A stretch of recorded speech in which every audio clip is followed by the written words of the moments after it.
Nobody walks away from the Mafia. Nobody. You take a blood oath, you swear on your life, you become a made man, and you stay until you die. That's the rule. Michael Franzese broke that rule. At 35, he was making $8 million a week. Fortune magazine ranked him number 18 on their list of the 50 most powerful mafia bosses in America. Richer than Gotti, more powerful than most mob legends. Then he met a girl, a dancer from California who'd never heard of the Colombo family. She changed everything. Michael walked away from the mob, quit, just stopped. His father put a contract on his life. His boss wanted him dead. The FBI told him he wouldn't survive, but he's still alive, 30 years later, still breathing, still free.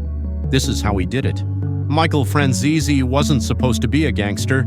He was studying pre-med at Hofstra University, wanted to be a doctor. His father had different plans. Sonny Franzese, underboss of the Colombo crime family, one of the most feared men in New York, 1967. The FBI arrested Sonny, bank robbery, 50-year sentence. Michael was 17. His mother looked at him and said, "What are we going to do? No money, no support, just a kid and a family falling apart." Michael dropped out of college. He had to help his father, had to pay for lawyers, had to keep the family together. That's how it started. Not ambition, not greed, love. By 1980, Michael was a made man, a captain in the Colombo family. He had 300 men under him. They called him the Yuppie Don, the Prince of the Mafia. Young, ambitious, brilliant. He didn't look like a mobster. No tracksuits, no gold chains. Expensive suits, corporate offices, legitimate businesses, car dealerships, restaurants, film production companies. But underneath it all, pure mafia. And Michael was about to create the biggest money-making scheme the mob had seen since Al Capone. 1981. A guy named Larry Irizzo contacts Michael. Larry's an oil distributor, smart guy, and he's got a problem. Some criminals in California are hassling him. He needs protection. Larry offers Michael a deal. "Help me with my problem, and I'll show you how to make millions stealing gasoline taxes." Michael listens. Here's how the scam worked.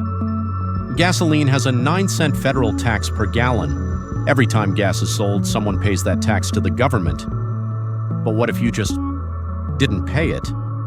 Michael and Larry set up 18 companies in Panama, shell corporations, paper companies.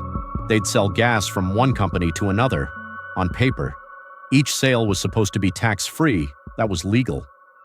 But the final company, the one that was supposed to pay the tax to the government, it didn't exist. By the time the IRS tried to collect, the company declared bankruptcy, gone, and Michael kept the 9 cents per gallon. Simple, brilliant, massive. They controlled 1/3 of all gasoline sold in New York. First week, $320,000. Within months, $8 million a week. Cash. Michael Franzese was printing money. $8 million a week, every single week. The Colombo family had never seen anything like it. Michael became the biggest earner for the Mafia since Al Capone. Fortune magazine listed him as number 18. He was 35 years old, 5 spots behind John Gotti. But Michael was smarter than Gotti. He didn't want attention, didn't hold press conferences, didn't wear flashy suits in public. He moved quietly, invested in legitimate businesses, car dealerships, film production, union kickbacks, sports gambling. He had athletes betting with him, coaches, league officials. Everything looked legal on the surface. But the money, laundered through offshore banks in Austria and Panama. Michael lived like a king, mansions, fast cars, private jets, the American dream. Except it was built on lies. His mother hated what he'd become. She blamed his father, blamed the life. Michael's sister died of an overdose at 27. His brother was a drug addict for 25 years. His other sister wasn't mentally stable, dead at 40. The Mafia destroyed families. Michael knew that, but he couldn't stop until he met her. 1984, Michael's producing a movie in Miami, Knights of the City, a breakdance film. He needs dancers. That's when he sees her. Camille Garcia, 22 years old, from Anaheim, California, studying dance at Cal State Fullerton. Beautiful, innocent, pure. Everything Michael's world wasn't. She's a backup dancer on his movie set. Michael approaches her. They talk. Camille has no idea who he is, doesn't know about the Mafia, doesn't know about the millions. She thinks he's a nice Catholic guy.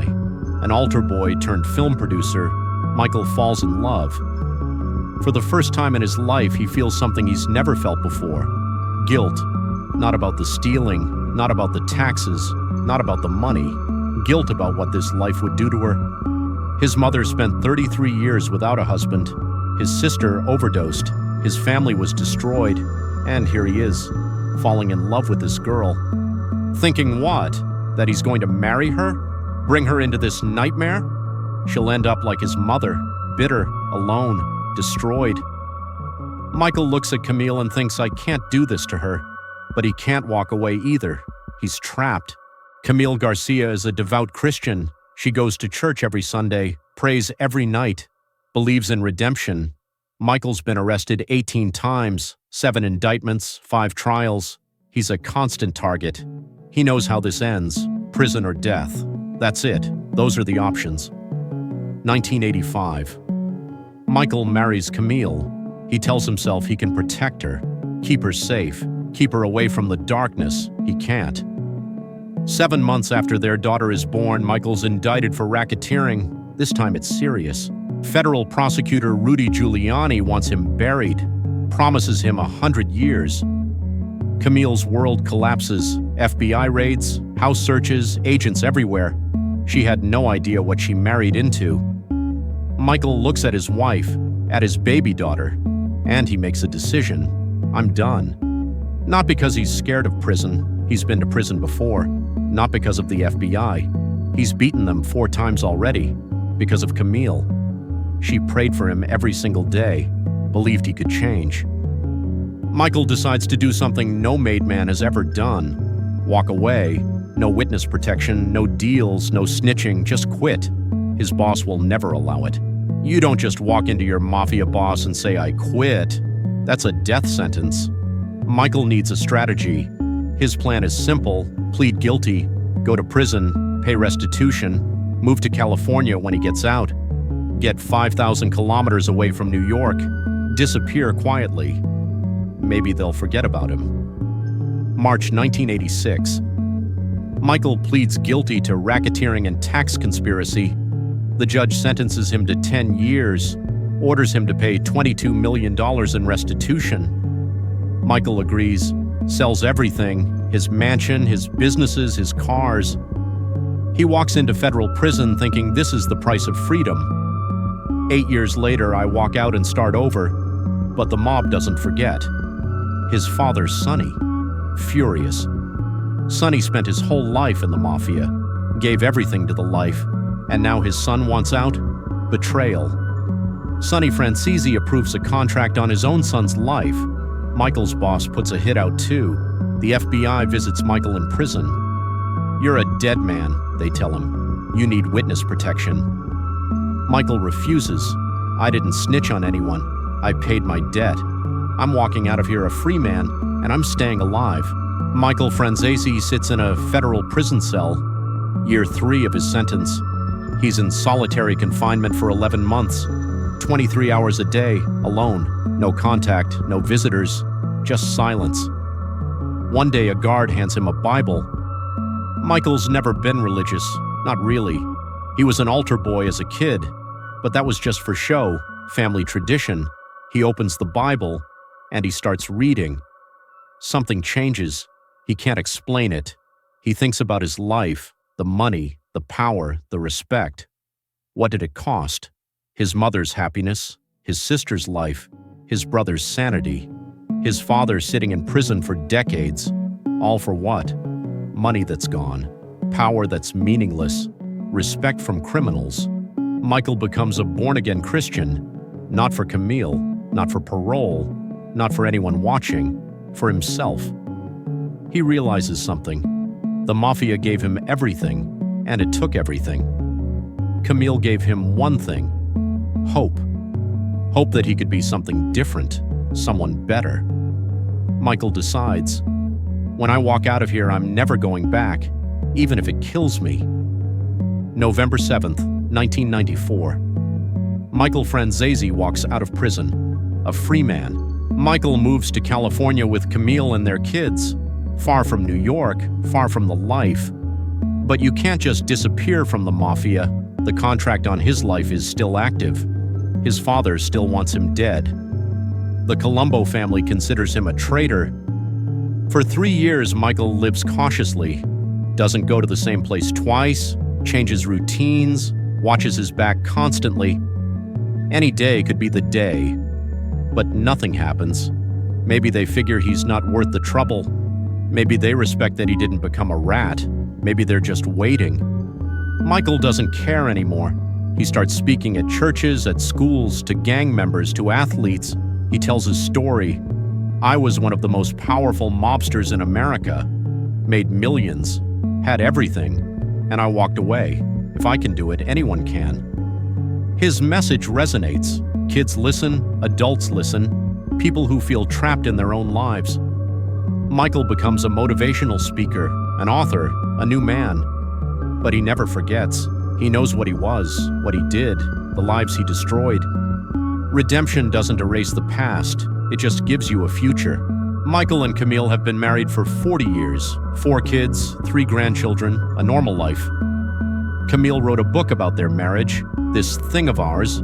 She talks about the fear, the FBI raids, the uncertainty, what it's like to be married to the Mafia and not know it. She says Michael's faith saved their marriage. His decision to walk away saved their family. Their kids grew up far from the mob, never knowing that world. Michael's daughter once asked him, "Dad, were you really in the Mafia?" He said yes. She said, "Why?" And Michael didn't have a good answer. Because I loved my father, because I wanted to help my family. But those reasons don't justify what he did. Michael knows that. His father, Sonny, lived to be 103 years old, died in 2020. They reconciled before the end. Sonny finally understood why Michael left, or maybe he just forgave him. Michael visits schools and tells kids, "Don't be like me. Don't think the Mafia is glamorous. It's not. It's death, prison, destroyed families. I got lucky. Most people don't. Walk away before you're in too deep." Michael Franzese did what nobody thought was possible. He walked away from the Mafia and lived. No witness protection, no snitching, no deals, just a choice. Love over money, family over power, faith over fear. For 30 years, people have asked him, "How did you survive?" Michael's answer is simple. God. Not luck, not strategy, not hiding. God kept me alive. Whether you believe that or not doesn't matter. Michael believes it. And that belief changed everything. Here's the lesson nobody wants to hear. You're not trapped. You think you are. You think you can't leave, can't change, can't start over. But Michael Franzese was a captain in the Colombo crime family. He made $8 million a week. He had a blood oath, a contract on his life, a father who wanted him dead. And he still walked away. If he can do it, what's your excuse? What's holding you back from the life you actually want? Michael says it best. I tell kids, don't tell me you can't walk away. I walked away from the biggest gang in the world, and I'm still here. Still breathing, still free, still alive. That's the real miracle.